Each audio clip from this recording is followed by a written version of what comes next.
eventos proféticos que son demarcados por profecías de tiempo.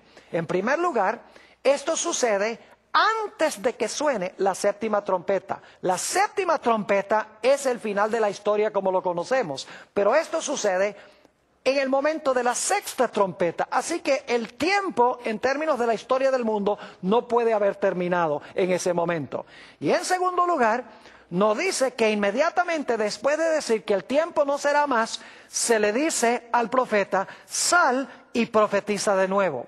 Si el mundo se hubiera acabado, si la expresión el tiempo no será más significa que no va a haber más historia, entonces, ¿cómo es que se le dice a Juan: sal y profetiza de nuevo? Obviamente, esto está hablando de la conclusión de los tiempos proféticos, de profecías que tienen que ver con tiempo específico.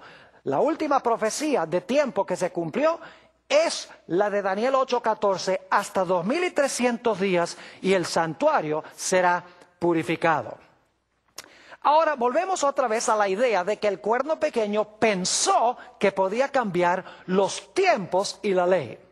Si el cuerno pequeño es un símbolo del papado y el desarrollo de las naciones de Daniel 7 indican de que representa el papado, porque tenemos a Babilonia, Medo-Persia, Grecia, el Imperio Romano, Roma se divide en 10, luego entonces sale el cuerno pequeño, gobierna 1260 años en lo que antes había sido el Imperio Romano. No cabe duda que el cuerno pequeño representa el poder papal.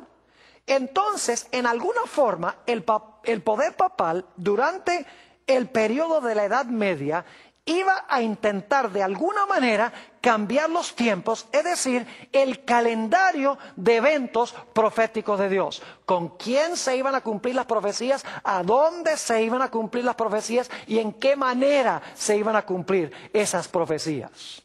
La pregunta es: ¿intentó Roma papal cambiar los tiempos, es decir, cambiar el panorama profético de Dios? La respuesta es que sí.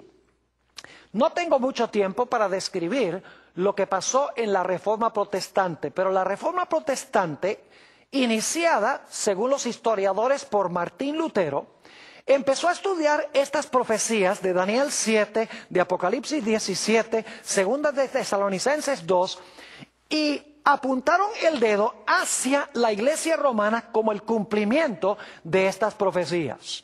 Porque ciertamente el papado persiguió a los santos de Dios, habló palabras contra el Altísimo. En realidad Apocalipsis dice que habló blasfemias contra el Altísimo. Y blasfemia, según la Biblia, es cuando un mero hombre profesa tener poder para perdonar pecados y cuando un hombre en la tierra se proclama Dios. En alguna forma, Roma papal iba a intentar cambiar el calendario profético de Dios, que es lo que significa pensará cambiar los tiempos. ¿Y cómo fue que pasó esto? Cuando los reformadores protestantes estudiaron estas profecías y comenzaron a predicarlas, muchedumbres de personas y naciones enteras en Europa empezaron a abandonar a la Iglesia romana. La Iglesia romana vio, por lo tanto, la necesidad de contrarrestar la Reforma protestante. El primer paso fue convocar el Concilio de Trento, que duró desde 1545 hasta 1563. Pero de alguna forma había que revocar la forma en que los protestantes interpretaban las profecías, porque ellos seguían la secuencia: Babilonia, Medo-Persia, Grecia, el Imperio Romano dividido, luego entonces el cuerno pequeño que iba a gobernar más de 1000 años, y ellos estaban viviendo durante ese periodo. De alguna manera había que ofrecer una interpretación distinta que la interpretación que estaban dando los reformadores protestantes.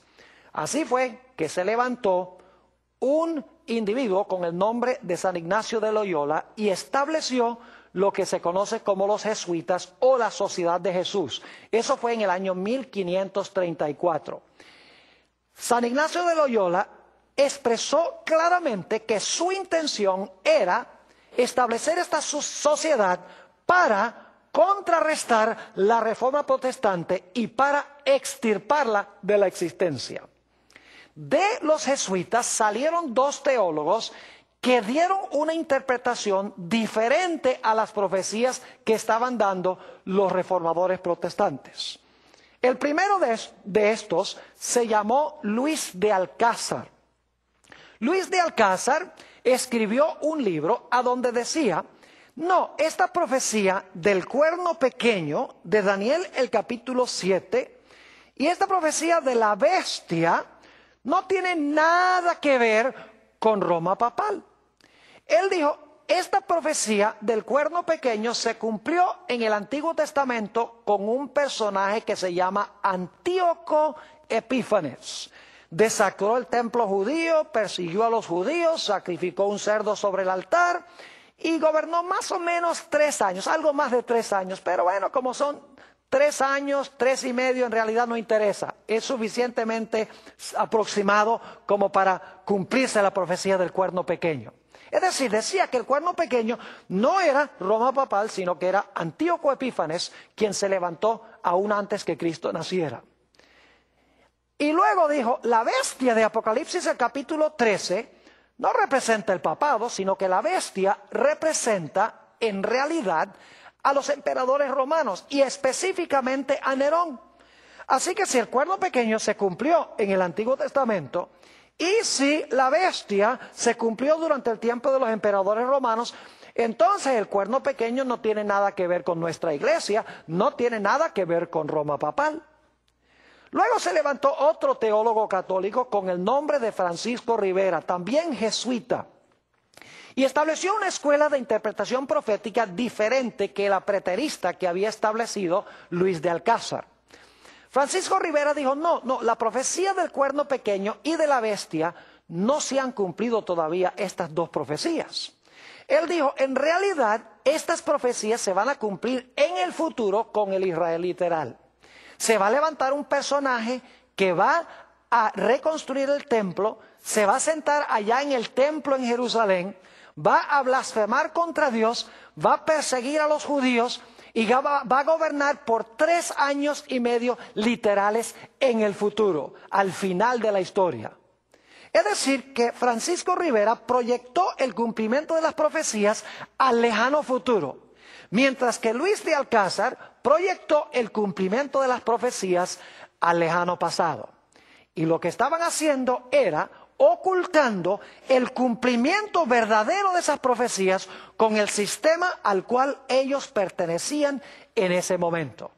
Es decir, si estas profecías del cuerno pequeño y la bestia se cumplieron en el Antiguo Testamento, se van a cumplir en el lejano futuro, entonces no tienen nada que ver con Roma papal.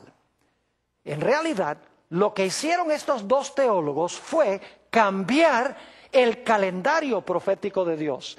Cambiaron la secuencia del cumplimiento de los eventos, el lugar donde se iban a cumplir las profecías, con quién se iban a cumplir las profecías, cuánto tiempo iba a dominar aquel en quien se cumplían las profecías, de qué manera iba a cumplir estas profecías. Todo esto lo ocultó proyectando el cumplimiento al futuro o al pasado. De esa manera nadie podía ver que estas profecías se estaban cumpliendo en aquella época.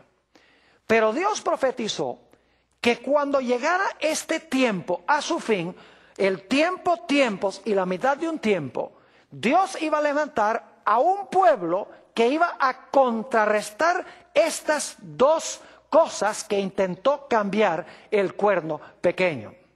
Noten Apocalipsis, el capítulo 12 y el versículo 17. Apocalipsis, el capítulo 12 y el versículo 17. El contexto indica que este versículo se está cumpliendo inmediatamente después del versículo 14 al 16, donde habla de los 1260 días o los 1260 años. Es decir, apenas terminan los 1260 años, se cumple este versículo que voy a leer.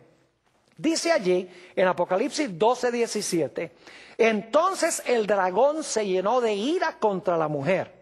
El dragón es Satanás, la mujer representa a la iglesia. Y se fue a hacer guerra contra el resto de la descendencia de ella. Y ahora noten las dos características: los que guardan los mandamientos de Dios y